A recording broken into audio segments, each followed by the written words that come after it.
Hi everyone. Today I have a real treat for you. Kathi Enderes, our SVP of Research, is going to walk you through the fundamentals of organization design, taken from our groundbreaking new research, The Definitive Guide to Organization Design. Take it away, Kathi. We've all heard about the nursing shortage, and there'll be a gap of 1.6 million nurses in the US by 2025. But even if you're not in healthcare, every company is facing hiring issues, industry disruption, skill gaps, of course, the great resignation, retention gaps. So there's just not enough people and not enough talent for your company. So you're trying to hire. Recruiters are now one of the fastest growing jobs, for example. You're trying to pay more. Some nurses get $200 an hour in some cases. Trying to retain people and improve the experience, give them more flexibility. But all of these problems, they're not recruiting problems. They're not learning problems. They're not pay issues. They're really at their core, they're organization design problems. We studied this topic of organization and work design in a big study for over a year. And what we found out was fascinating. Organization design is actually not about hierarchy. And if you're starting with the hierarchy or with the structure, span and layers, you're kind of putting the cart before the horse, because organization design is about how you scale jobs and work and your organization for business success. If you're a business leader, if you're an HR professional, if you're a recruiter, a compensation person, and an OD professional, you need to understand how to do this. And we can tell you how to make this work. But organization design is really a big mystery for most companies. About 1 in 4 companies even understands how to do organization structure design, and 1 in 5 companies understand something about work design. So let me unpack this a little bit. Companies are in 4 different levels of maturity in organization design. The first level, we call this haphazard structure. About 1 in 4 companies are at this level. And for them, organization design is a complete mystery. And every person, every manager just hires their own people, decides what their job should be, what skills they need, how they report, and then they just hire haphazardly. One executive of a very large insurance company we talked with told us that in his company, hiring managers basically always overhire. So they get people that are way overqualified. They get, for example, data scientists in, and then these overqualified people, all they do is, for example, data cleanup. And what happens, of course, first you pay too much, but then also the job is not all that interesting. And so people leave again. That's one of the reasons, of course, of the great resignation and why it's so hard to find talent and to keep talent. So what happens there is people are not very skilled or even know anything about organization design. How to get started to move to this next level where you move away from this chaos and bring a little bit more structure in is first start demystifying organization design by starting with a business problem. So what could be a business problem that organization design is actually a solution to? And usually all business problems have an organization design angle to them. So for example, if a business part is underperforming, or you have a people problem, a retention problem, an attraction problem, new customer requirements, lack of growth, all of these are good business problems to start with and think about what's at the root of this problem. And usually organization design and work design plays a role in this. One example that I bring in here is Sutter Health. When the pandemic hit, they had to increase their video visits, of course, tenfold, because people couldn't go to their doctor. They couldn't come to the hospital. They had the technology for video visits, but they were not set up for the video visits. So they reorganized every single part of their business and all of the jobs and brought in new skills just to make sure that they could operate in this new way.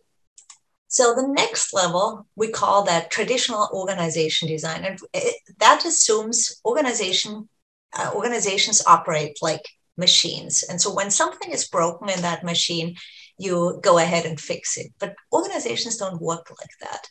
But you got to go through this stage to really get some consistency in, to get some economies of scale in. And usually in these organizations, you have somebody focusing on organization design, and you have this model where maybe somebody has this as part of their job.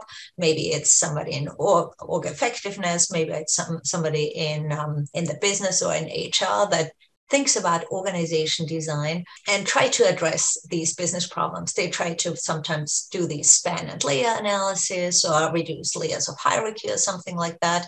But the problem with that is what we identified is how you operate matters more than how you organize. So this model of traditional org design assumes this machine requirement environment of organizations, but it really doesn't work like that. So you got to really get under the hood and understand how people are working together, who works with whom, how does work get done, and then think about how can you solve your problem. One organization that did this was Bank of America. They use a technology provided called OrgView to really understand how work happens. And so they did task analysis and work analysis, but then they also looked at who connects with whom. So they added to this work analysis also organization network analysis to see who is connected with whom, who's talking with whom, and who is not talking with whom in their operations, in the different parts of the business, to understand where there are silos and how to need to break them down. About 1 in 3 companies is actually at this model, at this level of organization design maturity, where you have more the traditional org design. What happens then is companies see that there's more. So they usually discover these functional silos, they discover these functional orientation of organization design actually doesn't create economies of scale anymore, because organizations need to be more like living, breathing organisms and less like machines.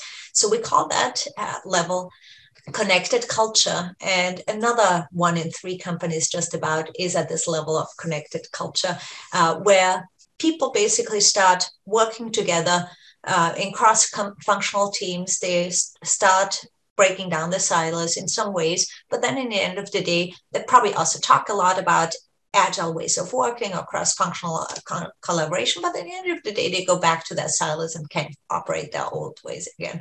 Somebody said to us, an executive from a large bank told us, that Agile for them is really about culture, and culture really plays a big role in this as well. So they focus at this level, you focus on the culture, and about 1 in 3 companies are at this level.